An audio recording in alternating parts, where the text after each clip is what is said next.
Hihilahin kita doon sa impyerno. Hihilahin kita. Sa impyerno at doon tayo magkita. Well, Mr. Chair, wala namang jurisdiction ng Senado sa impyerno. Dito lang sa bansa natin pwede tayong mag-investigate. Ba't doon tayo pupunta? Well, wala po akong ambisyon pumuntang impyerno pa. Pero Mr. Chair, ang hirain punto kita, lang ma'am. nito, ang punto lang nito, pero Mr. Chair, ang hirain punto kita, lang ma'am. nito, ang punto lang nito, Wag seryoso, Senadora. Baka magkatotoo. Ha? Ayaw mo palang pumunta ng impyerno. Takot ka? Takot ka sa impyerno? Ha? Kasi pinagtanggol nyo kasi yung mga tao na koneksyon sa impyerno. Sino ba yung mga addict na yun? Ha? Sino ba yung mga drug pusher na yun? Diba? May koneksyon yung mga yan sa impyerno. Ha? Ha? Kaya nga, sabi nga ni PRRT, datalhin ka niya sa impyerno. Kung ayaw mo pumunta, hihilahin ka niya. Nako, lagot ka ngayon. Huwag mo nang ipagtanggol yung mga adik. Huwag mo nang ipagtanggol yung mga drug lord. Para hindi mahalata na kampon ka ng impyerno. Ha?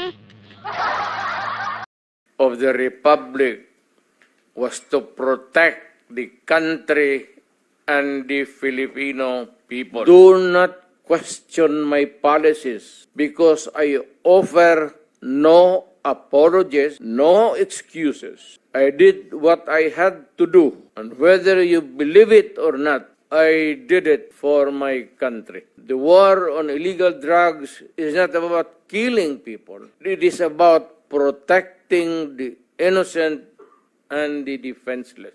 That is why I have always told the police authorities and operatives to be mindful of this basic law of nature. However, I tell them not to abuse their authority and power, and hindi ko talaga pinayagan yung abuso ng polis o sundalo kailanman sa buong buhay ko and as mayor for so many years in the guise of protecting themselves. But when your very life is placed at risk, and it can be snuffed out in a matter of seconds, then and only then must you act accordingly. Repel the aggression only in self-defense.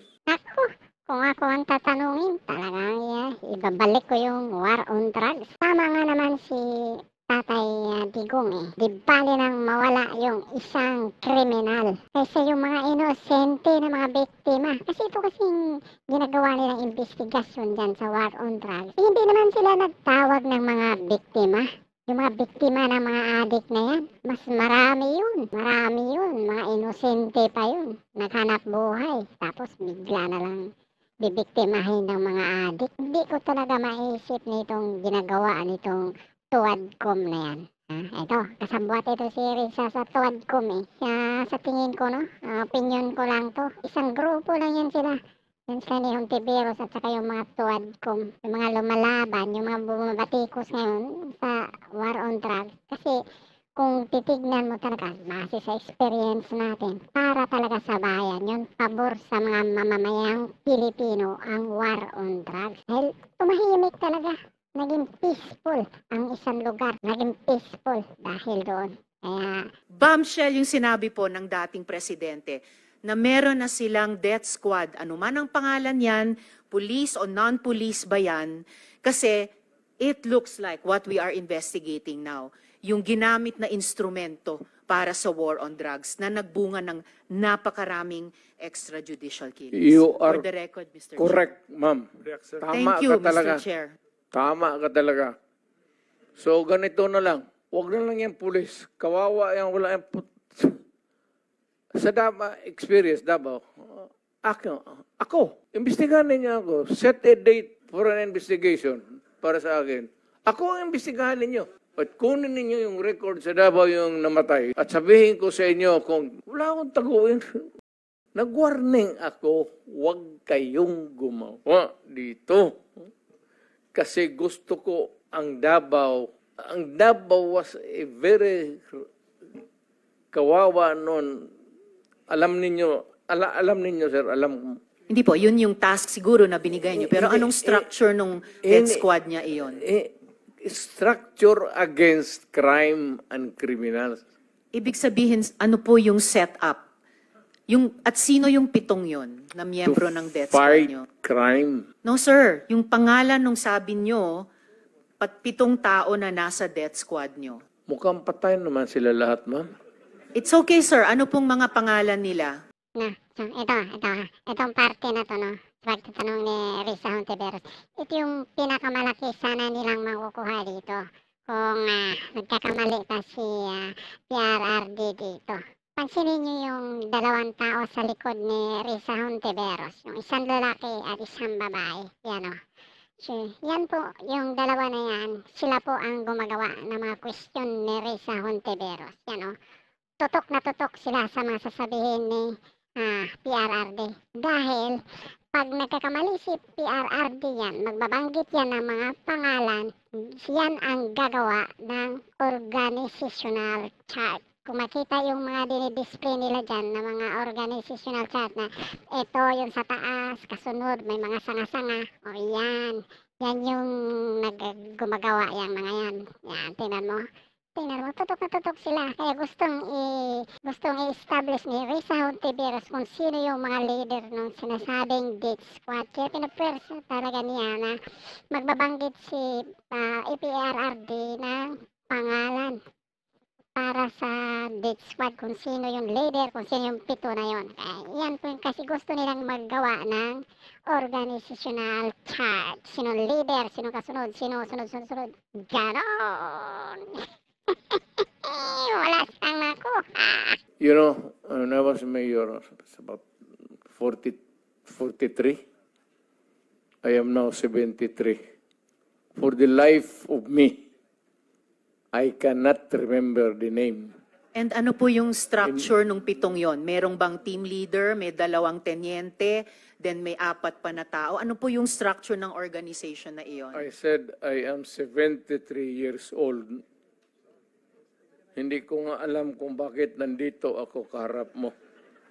Sir, I'm sure alam niyo kung bakit kayo nandito. In fact, kayo po yung nagsalita ng pinakamarami sa resource persons. Well, May reward po ba yung 7 iyon sa death squad nyo? May rewards po bang ibinibigay sa mga miyembro ng death squad nyo tuwing nakakapatay sila? Police? Police ba yung death squad nyo?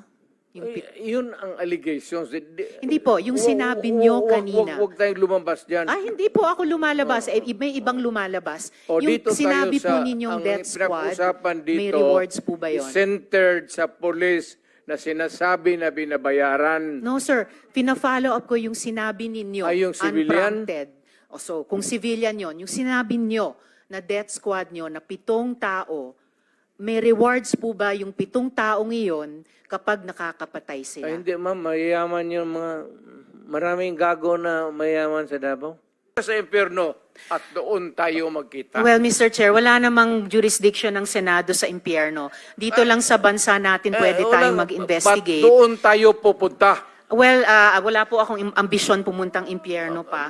Pero ay nung magsisimula ang anumang police operations, drug-related police operations, supposed to be, at sinabi ng mga resource persons, merong pong manual of operations, merong continuum of force sa pag-enforce ng... Bakit ano po? Tinawag Mr. ninyo Chair. ako dito tapos yan lang ang huli ninyong tanong? May mga colleagues pa yata tayo, Mr. Chair, na magtatanong sa dating presidente. So, for the record, sinasabi nyo ba na ang mga drug users at drug criminals ay dinideserve nilang mamatay na lang kaysa pumunta sa jail? O para i-paraphrase ko si Patricia Evangelista, do some people need killing, Mr. Duterte? Ma'am, presidente ako. Nagagastos ako sa gobyerno. Bakit ako magbubuhay sa mga putang inang yan? Kung yung pera na ipapakain ko dyan sa preso, ibigay ko na lang doon sa mga tao dyan sa walang bigat. So, mas okay Walang pong trabaho. patayin sila kaysa ipreso Wala akong sila? pakialam dyan sa kriminal, ma'am. So, thank you for making that of record. Alam sa kriminal kung saan silang impernong gusto nilang pumunta. Well, Mr. Chair, for the record, you make your own history in this planet. yes, Mr. Yun Chair. ang gusto nilang mangyari. Doon sila sa impyerno at doon tayo magkita. Well, Mr. Chair, wala namang jurisdiction ng Senado sa impyerno. Dito lang sa bansa natin pwede tayong mag-investigate. Ba't doon tayo pupunta? Well, wala po akong ambisyon pumuntang impyerno pa. Pero Mr. Chair, ang hirain punto kita, lang ma'am. nito, ang punto lang nito ay wala po akong ambisyon pumuntang impyerno pa. Pero Mr. Chair, ang hirain punto kita, lang ma'am. nito, ang punto lang nito ay